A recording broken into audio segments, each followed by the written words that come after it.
કરીશું હવે વધુ એક સ્વામીના બફાટ વિશે।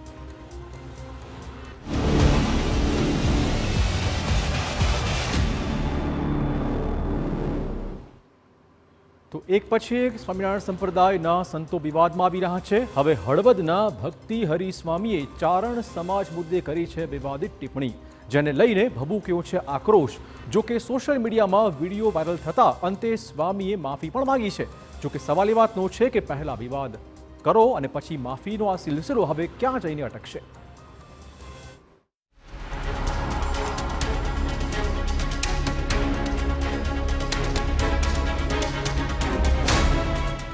વધુ એક સ્વામીનો બફાટ। હવે ચારણ સમાજનું કરાયું અપમાન।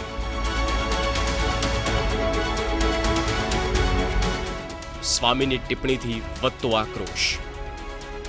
હજુ જલારામ બાપાના અપમાનના પડઘા શાંત નથી થયા, ત્યાં ફરી એકવાર સ્વામિનારાયણ સંપ્રદાયના વધુ એક સ્વામીના પ્રવચનથી વિવાદ થયો છે। સ્વામીએ ચારણ સમાજની બાઈ વિશે વિવાદાસ્પદ ટિપ્પણી કરી। સ્વામીએ કહ્યું કે સ્વામિનારાયણ ભગવાન એક બીમાર ભક્ત જીવરાજભાઈના ઘરે તેમના દુઃખ દૂર કરવા માટે ગયા હતા। તે સમયે તેમણે કંઠી સાથે ચારણબાઈ દ્વારા મંત્રેલો દોરો પહેર્યો હતો। સ્વામીના કહેવા મુજબ આ જોઈને સ્વામિનારાયણ ભગવાન નારાજ થયા અને ભક્ત જીવરાજને દર્શન આપ્યા વિના પાછા ફર્યા। એમના ગળામાં પારો જોયો, ચારણબાઈએ કંઈક આપ્યો હશે એમના સસરાના કહેવાથી, એમના સસરાએ પારો બાંધેલો।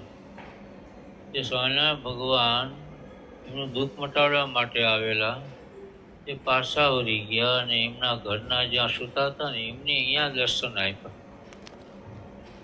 અને એ વખતે એમના ઘરનાને કહે છે, અમે તો તમારા પતિનું દુઃખ મટાડવા આવ્યા હતા, પણ તમારા પતિના ગળામાં તો પારો હતો કંઠી સાથે। તમે કંઠી તો પહેરી જ છે, પણ ચારણબાઈએ કંઈક મંત્રેલો પારો આપ્યો હશે, એટલે અમે પાછા વળી ગયા। સ્વામીના નિવેદનથી ચારણ સમાજમાં રોષની આગ ભભૂકી રહી છે। જો કે વિવાદ થતા વિવાદાસ્પદ ટિપ્પણીનો વિડીયો યુટ્યુબ પરથી હટાવી દેવાયો।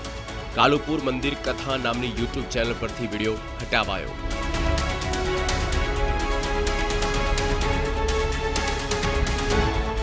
ભક્તિ હરિ સ્વામીના બફાટ બાદ વિવાદ સર્જાતા હળવદ સ્વામિનારાયણ મંદિરે પોલીસનો કાફલો દોડી આવ્યો।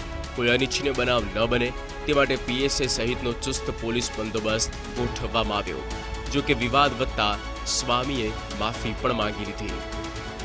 કોઈ પણ દેવીપુત્ર ચારણ ભાઈઓ બહેનોને મારા આ વચનથી ઠેસ પહોંચી હોય તો આપ સૌ દરિયા દિલના છો, માટે ક્ષમા દરગુજર કરશો જી।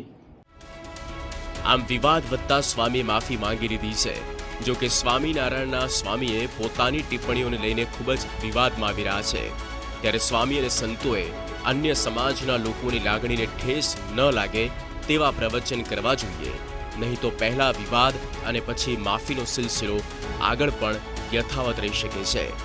Bureau report, TV9।